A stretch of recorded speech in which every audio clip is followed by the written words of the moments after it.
ಬೇಂದ್ರೆ ಗಡ ಗಡ ಗಡ ಗಡ ಗಡ ನಡಗಲಿಕ್ಕೆ ಶುರು ಆಗ. ರೈಲ್ವೆ ಸ್ಟೇಷನ್ನಲ್ಲಿ ಬೇಂದ್ರೆ ತಂಬಿ ಹಾಸಿಗೆ ಪಿಂಡಿ, ಆಗ ಹಾಸಿಗೆ ಪಿಂಡಿ ಜೊತೆಗೆ ಹೋಯ್ತಿದ್ರಲ್ಲ ತಗೊಂಡು ತಿರುವಣಿಗೆ ತಂಬಿಗೆ ಹಾಸಿಗೆ ನಿಂತಿದ್ದಾರೆ. ಪುಟ್ಟಪ್ಪ ಎಲ್ಲ ಹೊರಟಿದ್ರು ಆಮೇಲೆ ಇದಕ್ಕೆ ಮುಂಬೈಗೆ.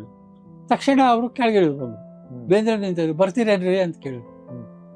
ಸುಮ್ಮನೆ ಬರ್ತೇನೆ ಅಂತ ಅನ್ಬೋದು, ಇಲ್ಲ ಅನ್ಬೋದು. ಅದು ಈ ಸುಡ್ಗಾಡ್ ಟ್ರೈನಲ್ಲಿ ಬರಲಿಲ್ಲೇನೋ ನನ್ನ ಅಂದರೆ ಥರ್ಡ್ ಕ್ಲಾಸ್ನಲ್ಲಿ ನಾನು ಬರೋದೇನೋ ಅನ್ನೋ ಅದು ಹೇಳಿದ್ರು. ಹೀಗೆ ಅವ್ರಿಗೇನೋ ಬೇಜಾರಾಗಿತ್ತು ಪುಟ್ಟಪ್ಪನಿಗೆ. ಹೀಗೆ ನಂದು ಪ್ರಪಂಚದಲ್ಲಿ ಬೇಂದ್ರೆಯವರ ಬಗ್ಗೆ ಸಾಕಷ್ಟು ನೆಗೆಟಿವ್ ಆದದ್ದು, ಬೇಂದ್ರೆಯವರು ಕದ್ದದ್ದಲ್ಲ, ಅದು ಕೃತಿಯವರೇ ಅಲ್ಲ ಅಂತ ಒಂದು ಲೇಖನನೇ ಇದೆ ಪುಟ್ಟಪ್ಪ. ಇರ್ಬೋದು. ನಾನು ಲೇಖನಗಳನ್ನು ಬರೆದಿದ್ದಾರೆ. ಓದಿಲ್ಲ, ಇರ್ಬೋದು. ಅದೊಂಥರ ಕ್ಯಾಂಪೇನ್ ತರ ಬರೆದಿದ್ದಾರೆ ಪುಟ್ಟಪ್ಪನವರು. ಅದ್ರ ಬೀಚಿ ಮತ್ತು ಬೇಂದ್ರೆ ಭಿನ್ನಾಭಿಪ್ರಾಯ ಏನು ಅಂತ ನನ್ಗೆ ಎಲ್ಲೂ ಸಿಕ್ಕಿಲ್ಲ.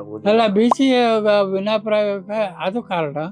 ಆಮೇಲೆ ಅನಾಕೃಷ್ಣ ಮೇಲೆ ಅವರು ಯಾವಾಗ ಟೀಕೆ ಟಿಪ್ಪಣಿ ಶುರು ಮಾಡಿದ್ರು, ಆಯ್ತು ಸಹಿಸ್ಕೊಳ್ಳಕ್ಕೆ ಅವ್ರು ತಯಾರಿರಲಿಲ್ಲ.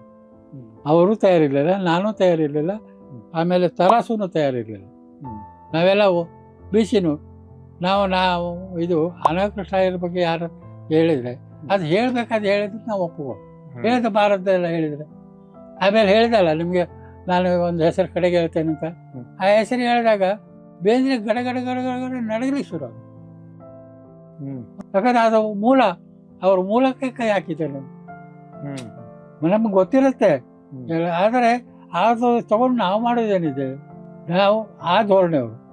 ಅದ್ರ ಬೇಂದ್ರೆ ಆಗಲಿ ಯಾರೇ ಆಗಲಿ ವೈಯಕ್ತಿಕವಾಗಿ ನಾ ಹೇಳಿದೆ ಅವರಿಗೆ, ಬೇಕಾತಾನೆ ಇದ ಥರ ನೋಡ್ಕೊಂಬಂದ್ರೆ ಅವ್ರು ಇಲ್ಲ ಅಂತ ಈಗ ಗೊತ್ತಾಯ್ತು ಅಂದ್ರೆ ಅಲ್ಲಿ ತನಕ ಅವರು ಆ ರೀತಿ ಮಾಡಿದ್ರೆ ಹಾಗೆ ನಮಗೆ.